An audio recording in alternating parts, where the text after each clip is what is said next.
मेरा नाम सतीश है और आज का विषय मैंने लिया है क्षमा करना सीखो, लर्न टू फॉरगिव। जैसा स्लाइड में दिख रहा है, सब विषय का नाम है मेरा आज का। और ये इसलिए लिया है मैंने कि आप जानते ही हैं हमारे प्रभु मसीह की जो शिक्षा है उसमें से एक शिक्षा ये भी है कि हमें जैसे हमें क्षमा मिली है ना, वैसे हमको भी दूसरों को क्षमा करनी है। चाहे उसने हमारे लिए कैसा भी अपराध किया हो तो हमें उसको क्षमा करनी है। क्यों? क्योंकि हमने भी जो बड़े बड़े गुनाह किए थे उसकी प्रभु ने हमें माफ़ी दी है। अगर हम किसी हमारे भाई बहन को माफ़ नहीं करते और प्रभु के पास जाके हम खुद माफ़ी मांगते हैं हमारी गलती के लिए तो हमें क्षमा क्यों मिलेगी? क्योंकि हमने भी तो वही किया है ना, हमने भी तो माफ़ नहीं किया किसी को। एक बार वचन में यीशु बताते हैं, वचन कहाँ लिखा याद नहीं, यीशु बोलते हैं जब तू अपनी भेंट चढ़ाने जाए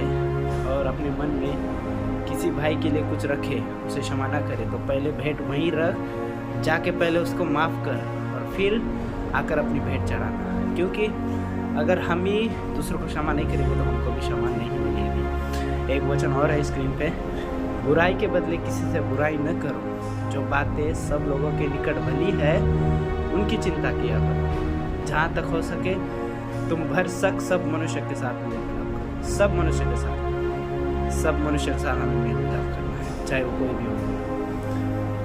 जैसे स्टीफन को मारा जा रहा था तो वो बोल रहा था प्रभु उनको क्षमा कर।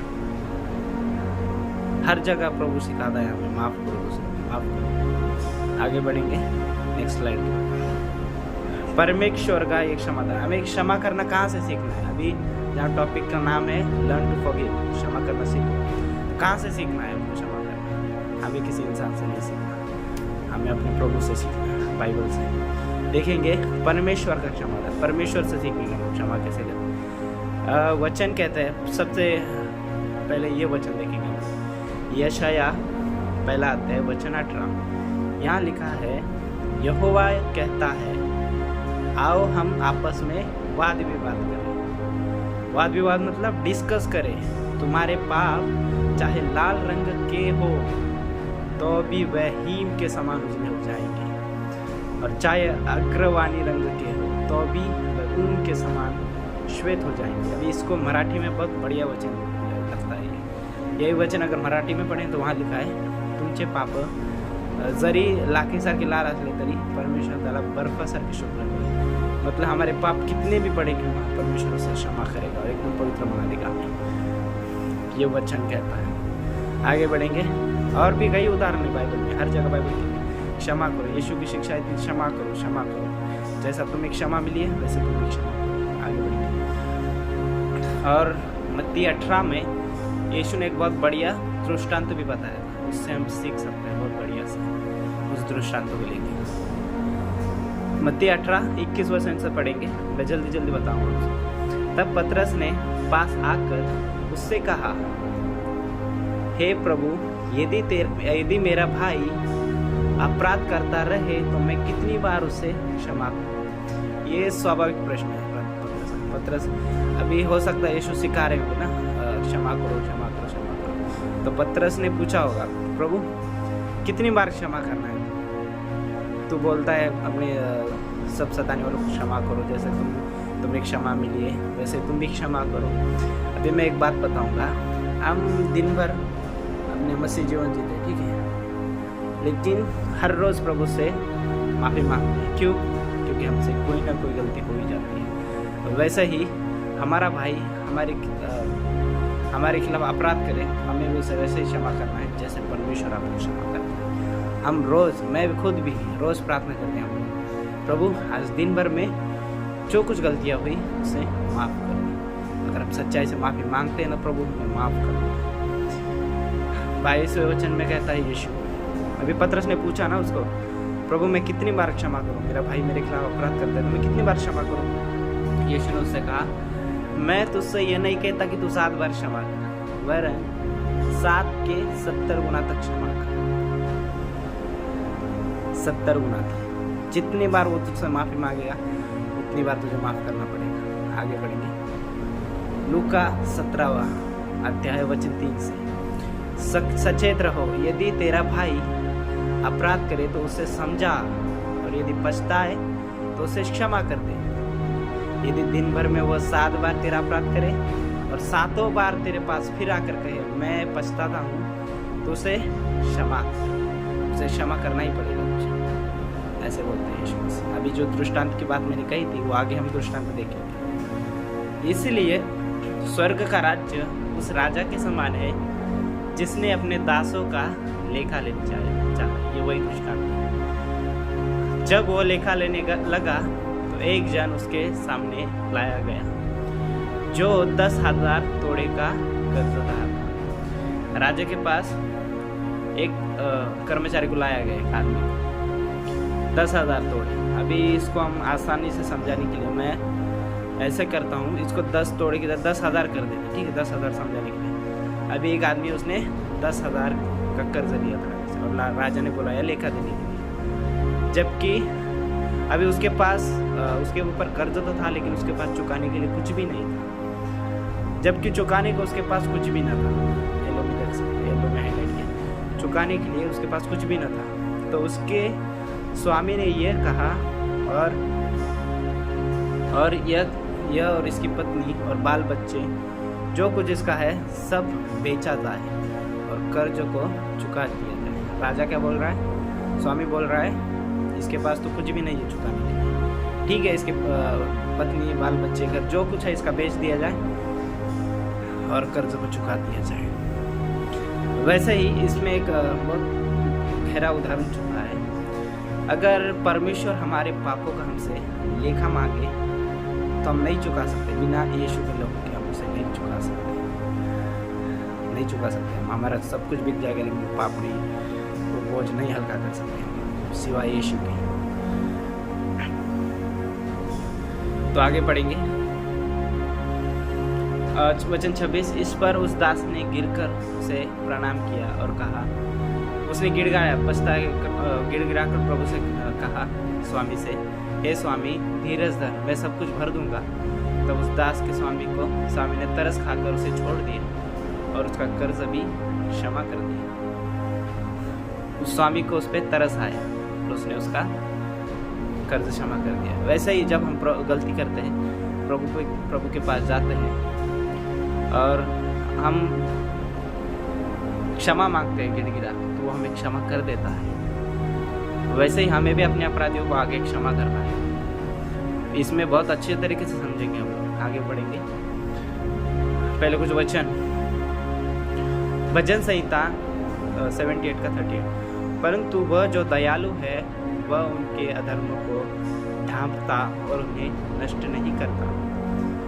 यदि हम अपने पापों को मान ले तो वह हमारे पापों को क्षमा करने और हमें सब अधर्म से शुद्ध करने में विश्वास योग्य और धर्मी है। यदि हम कहें कि हमने पाप नहीं किया तो उसे झूठा ठहराते हैं और उसका वचन हमें नहीं रहता। हमें पाप करने किया ना हमने पाप, तो हमें मानना भी है, क्योंकि परमेश्वर हमें क्षमा देता है अगर हम सच्चाई से उसके पास गिड़गिड़ा कर उसके क्षमा मांगे। लेकिन जिस दिन प्रभु उसका न्याय मांगेगा, हिसाब मांगेगा ना, वो हम नहीं कर पाएंगे। इसीलिए समय रहते परमेश्वर से क्षमा मांग लो तो तुम्हारे अपराध क्षमा हो जाएंगे। बस गिड़गिड़ा कर आगे बढ़ेंगे। परंतु वचन 28, परंतु जब वह दास बाहर निकला तो उसके संगी दासों में से एक उसको मिला जो उसके 100 दिनार का कर्जदार था। अभी इसको क्षमा हुआ था, ठीक है, इसका 10,000 का था, समझो 10,000 का कर्ज था। इसके बाद चुकाने के लिए कुछ नहीं था। इसने गिड़गिड़ा कर स्वामी से कहा मेरे पास इसके बाद चुकाने के लिए कुछ नहीं है। स्वामी को भी पता चला इसके पास कुछ नहीं, ये नहीं दे सकता, ये इसका भरपाई नहीं कर सकता। प्रभु को भी पता है हम भरपाई नहीं कर सकते। हमारे पास अगर प्रभु ने भरपाई मांगी ना हमारी गलती की, हम नहीं कर सकते। हम सिर्फ क्षमा मांग उससे गिड़गिड़ाएंगे तो हमें क्षमा करेगा, क्योंकि वो हमारे पापों की भरपाई, हमारी गलती की भरपाई यीशु मसीह ने की, वो भी उसी ने चुकाई है हमारे लिए। तो उसकी वैल्यू हमें होनी चाहिए, उसकी जानियो हमें होनी चाहिए। अभी वचन में वापस आते हैं। परंतु जब वो दास बाहर निकला तो उसके संगी दासों में से एक उसको मिला जो उसके 100 दिनार का कर्जदार था। इसका 10,000 कर्ज अभी माफ हुआ है, समझो। मैं 10,000 क्यों बोल रहा हूँ, क्योंकि ये दिनार ये समझ में नहीं आता ना, इसलिए मैं 10,000 बोल रहा हूँ। 10,000 का इसको माफ हुआ है, ठीक है। तो अभी इसको भी क्या करना चाहिए था, सामने माफ कर देना चाहिए था, लेकिन ये क्या कर पाया, आगे बढ़ेगा। जब बाहर निकला तो उसके संगी दासों में से एक उसको मिला जो उसके 100 दिनार का कर्जदार था। अभी जितना इसका माफ हुआ था ना, इससे बहुत ही कम पैसे इसने किसी और को दिए थे शायद। 100 दिनार मतलब यहाँ समझ लो, हम उदाहरण के लिए यहाँ 2,000 रख देते, 2,000 या 3,000 ऐसे कुछ रख देते, कम रखेंगे, ठीक है। तो उसने उसे पकड़कर उसका गला घोटा और कहा, जो कुछ तुझ पर है कर्ज है वो भर दे। अभी इसको माफ किया था कर्जा, लेकिन ये माफ नहीं कर रहा है, ये उससे मांग रहा है। अब मांग ही नहीं रहा, उसका गला पकड़ के बोलता है, जो कुछ मेरा कर्ज है चुपचाप भर दे। अभी इसके ऊपर कितना कर्जा था देखेंगे पीछे जाके वापस। इसके ऊपर कितना था, 10,000 तोड़े का कर्जा था। इसको माफ किया, इसके बाद भी कुछ नहीं था। लेकिन जैसे इसके ऊपर इस पर भी ऐसी सिचुएशन आई माफ करने की, तो ये माफ नहीं कर पाए। इसके पास सिर्फ 100 दिनार का कर्ज था, किसी और को दिया था, तो ये माफ़ नहीं करता, तो उसका गला पकड़ता है और उसको धमकी दे के बोलता है, मेरा जो कुछ है वो भर दे।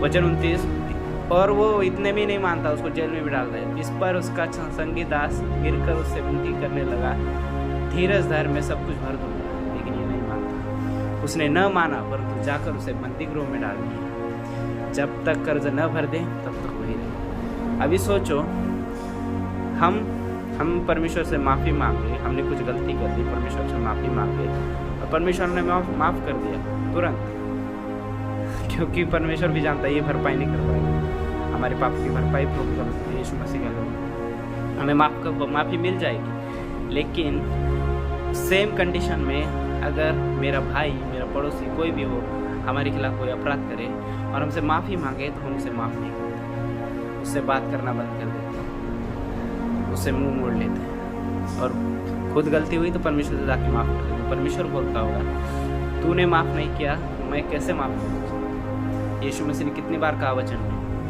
तू जाके पहले क्षमा कर अपने भाई को, फिर भेंट चढ़ाने। अगर तुम क्षमा करोगे तो तुम्हें भी क्षमा मिलेगी। अभी जो यीशु ने सिखाई हुई प्रार्थना है, उसमें भी एक वाक्य है, हे प्रभु, जैसे हमने अपने अपराधियों को क्षमा किया, वैसे तू भी हमारे अपराध क्षमा कर। उसमें भी यही है ना, अगर हम क्षमा करेंगे तो हमको भी क्षमा मिलेगी, हमें भी क्षमा करना। आगे बढ़ेंगे। अभी इसने बंदी गृह में डाल दिया उसके संगी दास यह जो हुआ था देखकर बहुत उदास हुए। अब जिन्होंने ये घटना देखी वो बहुत उदास हुए।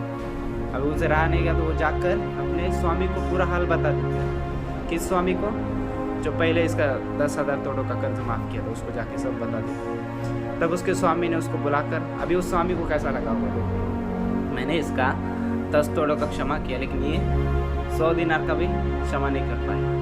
तब उसके स्वामी ने उसको बुलाकर उससे कहा, हे दुष्ट दास, तूने जो मुझसे विनती की तो मैंने तेरा वो पूरा कर्ज क्षमा कर दिया। प्रभु क्या कहता है हमसे, तू मुझसे गिड़गिड़ा कर माफ़ी मांग रहा था, तेरे से अपराध हुआ तो मैंने तुझे क्षमा कर दिया था। अभी तेरा अपराध किसी ने किया, तेरे भाई ने, और वो तुझसे माफ़ी मांग रहा, तूने उसे माफ़ नहीं किया, तूने उससे बात करना छोड़ दिया।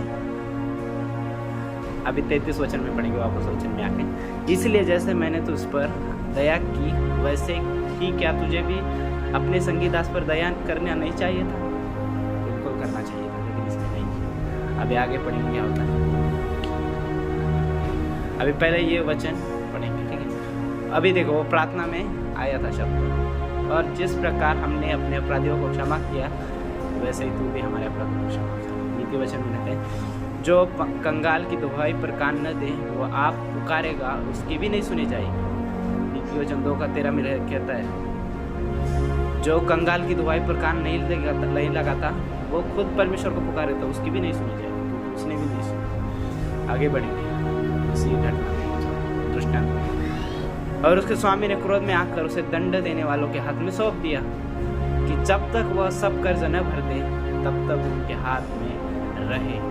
इसी प्रकार यदि तुम में से हर एक अपने भाई को मन से क्षमा न करेगा, क्षमा करनी है, ऐसा नहीं कि ऊपर से बोल दिया ठीक है माफ किया, मन से क्षमा करनी है। यहाँ पे देख सकते मन से क्षमा करनी है, मन से क्षमा न करेगा तो मेरा पिता जो स्वर्ग में है तुमसे भी वैसा ही करेगा। सेम बताओ, जैसा तुम बोगे वैसा काटोगे। मैं आगे बढ़ेंगे, आगे देखते हैं मत्ती 6:14 में। इसलिए यदि तुम मनुष्य के अपराध क्षमा करोगे जो तुम्हारा स्वर्गीय पिता भी तुम्हें क्षमा करेगा, और यदि तुम मनुष्य के अपराध क्षमा न करोगे तो तुम्हारा पिता भी तुम्हारे अपराध क्षमा न करेगा। जल्दी जल्दी पढ़ेंगे। मरकुस 11:25। और जब कभी तुम खड़े हुए प्रार्थना करते हो तो यदि तुम्हारे मन में किसी के प्रति कुछ विरोध हो तो क्षमा करो, इसलिए कि तुम्हारा स्वर्गीय पिता भी तुम्हारे अपराध क्षमा करेगा। और यदि तुम क्षमा न करो तो तुम्हारा पिता भी जो स्वर्ग में तुम्हारा अपराध क्षमा न करेगा। पढ़ चुके हैं अभी। ये बहुत इंटरेस्टिंग है। अभी हम जो आराधना करते हैं, परमेश्वर से कुछ मांगते हैं तो उसका उत्तर नहीं मिलता। क्यों? क्योंकि हमने ये सब चीज़ें नहीं की जो हमें करनी चाहिए। वचन यशायाह 58 में पढ़ते हैं, उचित उपवास। वह प्रतिदिन मेरे पास आते और मेरी गति जानने की इच्छा ऐसे रखते हैं मानो वह धर्मी लोग, लेकिन है नहीं, जिन्होंने अपने परमेश्वर के नियमों को नहीं टाला। वे मुझसे धर्म के नियम पूछते और परमेश्वर के निकट आने से प्रसन्न होते हैं। वे कहते हैं क्या कारण है कि हमने तो उपवास रखा परंतु तूने इसकी सुधि नहीं ली, हमने प्रार्थना की तूने इसका उत्तर नहीं दिया, हमने दुख उठाया परंतु तूने कुछ ध्यान नहीं दिया। परमेश्वर क्या बोलता है? यहाँ पे लिखा सुनो, या रेड में हाईलाइट किया। परमेश्वर बोलता है सुनो, तुमसे क्या करना, सुनो। उपवास के दिन तुम अपनी ही इच्छा पूरी करते हो और अपने सेवकों से कठिन काम को कराते हो। उपवास के दिन तुम क्या करते हो? खुद की इच्छा पूरी करते हो और अपने सेवकों से कठिन काम कराते हो। सुनो, यहाँ पर भी कहता है सुनो, तुम्हारे उपवास का फल यह होता है कि तुम आपस में लड़ते और झगड़ते और दुष्टता से घूंसे मारते हो। जैसा उपवास तुम आजकल रखते हो उससे तुम्हारी प्रार्थना ऊपर नहीं सुनाई देगी। प्रभु नहीं सुनेगा तुम्हारी प्रार्थना, नहीं कान लगाएगा तुम्हारी प्रार्थना। हमको, मैं खुद को भी इसमें जोड़ रहा हूँ, हमको क्या करना है? हम उपवास करेंगे, प्रार्थना करेंगे, सब करेंगे, लेकिन उसकी इच्छा नहीं करेंगे तो परमेश्वर हमारी नहीं सुनेगा। हमें सब कुछ दे दिया उसने, वचन दिया है, आत्मा दिया है, मैन्युअल दिया, सब कुछ दिया है, लेकिन फिर भी हम उसकी इच्छा पूरी नहीं कर रहे तो भी हमारी नहीं सुनेगा। जिस उपवास से मैं प्रसन्न होता हूँ अर्थात जिससे मनुष्य स्वयं को दीन करे, क्या तुम इस प्रकार से करते हो? क्या सिर को झाऊ के समान झुकना, अपने नीचे टाट बिछाना और राख फैलाना ही को तुम उपवास और यहोवा को प्रसन्न करने का दिन कहते हो? क्या सिर्फ चर्च जाना, अभी ये पुराने नियम का है, शायद मैं उसको नए नियम से जोड़ूंगा, ठीक है? क्या तुम चर्च को जाना, दशमांश देना, सब कुछ करना, दान देना, इसको उपवास कहते हैं? इसको आराधना करना कहते हो?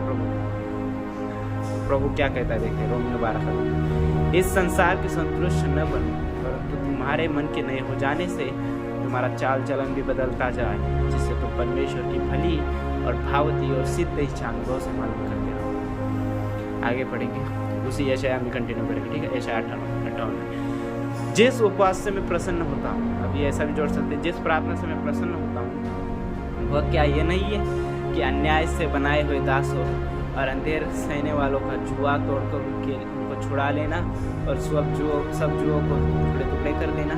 अब यहाँ पर हम और जुआ जोड़ेंगे, ठीक है? जो संसार के लोग हैं जो किसी न किसी जुए में फंसे हुए हैं, वो वाला जुआ नहीं है जो हम लोग जो कांधे पर रखा जाता है, वो जुए में फंसे हैं। कोई संसार के जुए में फंसा है, कोई संसारिक गानों की जुए में फंसा है, कोई अलग अलग जुए में। क्या हम उनको टुकड़े टुकड़े करके नहीं निकालना चाहिए? उनकी मदद नहीं करनी चाहिए उसको बाहर आने में? क्या वह यह नहीं है कि अपनी रोटी भूखों को बांट देना?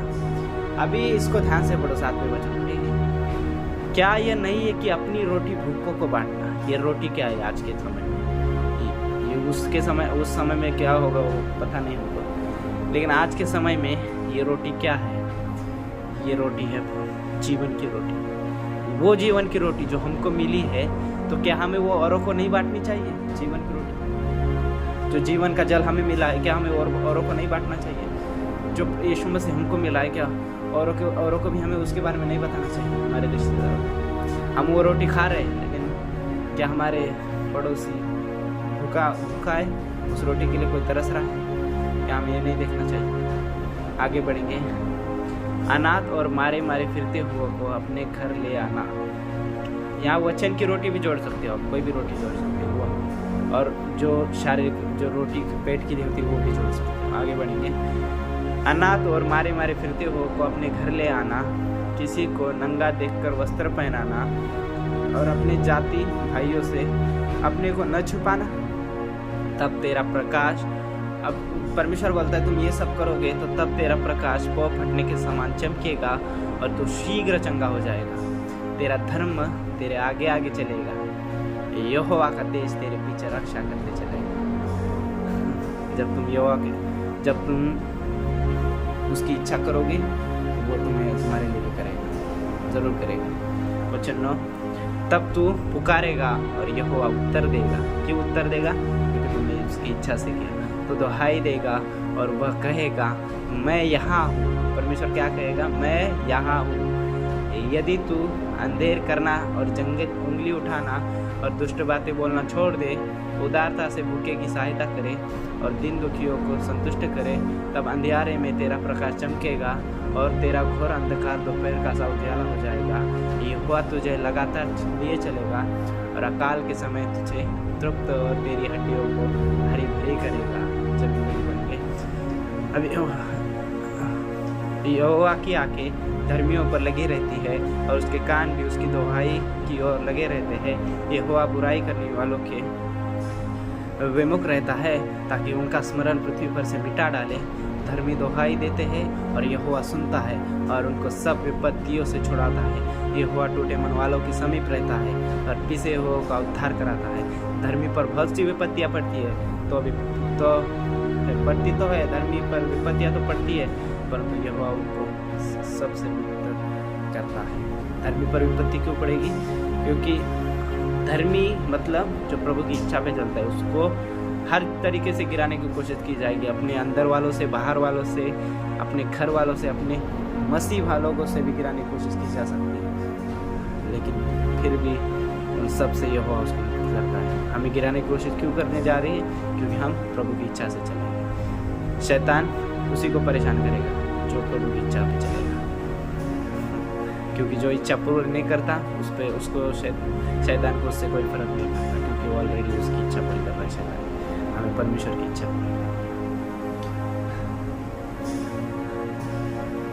अभी अंत में इस स्लाइड के साथ आज का प्रचार, इस स्लाइड के साथ, यदि तू भला करे तो क्या तेरी भेंट ग्रहण न की जाएगी? अभी इस घटना के बारे में मुझे बताने की ज़रूरत नहीं है, आप सभी जानते हैं इस घटना के बारे में, कैन और हाबिल। अभी हो सकता है कैन की भेंट बहुत ज़्यादा हो, अच्छी हो, लेकिन उसका मन में मन सही नहीं है तो वो भेंट कितनी भी अच्छी हो वो स्वीकार नहीं की जाएगी। उसने भेंट तो दी, लेकिन जलन उसके भाई के खिलाफ उसके आंखों में जलन थी। इसलिए प्रभु ने, यहोवा ने हाबिल की भेंट ग्रहण की, कैन की नहीं। इस स्लाइड के साथ समाप्त करते हैं। प्रभु आपको आशीष दे, और अगर कुछ गलती हुई तो क्षमा मांगते हैं। सृष्टिकर्ता पिता, प्रार्थना में जाएंगे आइए। सृष्टिकर्ता पिता, धन्यवाद करते हैं प्रभु, अभी के समय को तेरे हाथों में सौंपता हूं प्रभु। आज जो कुछ वचन मेरे पिता तेरी अगुवाई में प्रभु मैंने बताया प्रभु, उसको आशीष कर, सुनने वालों को आशीषित करने पिता प्रभु। आज का वचन उन्हें समझ में पाए प्रभु। अगर मेरे से कोई गलती हुई हो तो तू क्षमा कर मेरे पिता। वचन बताने समय कोई गड़बड़ हुई हो तो मुझे क्षमा कर मेरे पिता प्रभु। जो कोई इस वचन को सुन रहा है, इस वीडियो को सुन रहा है मेरे पिता, उसके लिए प्रार्थना करता हूँ मेरे पिता, तो उसके जीवन में कार्य कर मेरे पिता। अगर कोई गड़बड़ी होगी प्रभु तो तू उसे दूर कर मेरे पिता। उस भाई को प्रभु तेरे हाथों में सौंपता हूँ प्रभु। हम सबको तो बदल मेरे पिता प्रभु। हम जैसे तूने हमें क्षमा किया है वैसे हम भी औरों को क्षमा करने वाले बन पाए मेरे पिता। हम किसी के लिए प्रभु कोई गलत भावना न रखें मेरे पिता हमारे मन में प्रभु, क्योंकि जैसा तू पवित्र है वैसे हम तुझ में ढलते जाए प्रभु, तुझ में ढलने की कोशिश की जाए मेरे पिता। हाँ मेरे प्रभु, तूने इस पृथ्वी पर आके हमें सब कुछ सिखा दिया है मेरे पिता, सब कुछ बनना दिखा दिया प्रभु। तूने दुख उठाया, प्रभु वैसे हम भी दुख उठाए प्रभु। अरे पिता, सारी बातों को आपके हाथों में सौंपते हैं, यीशु मसीह के नाम से इस प्रार्थना को मांगते हैं, आमीन।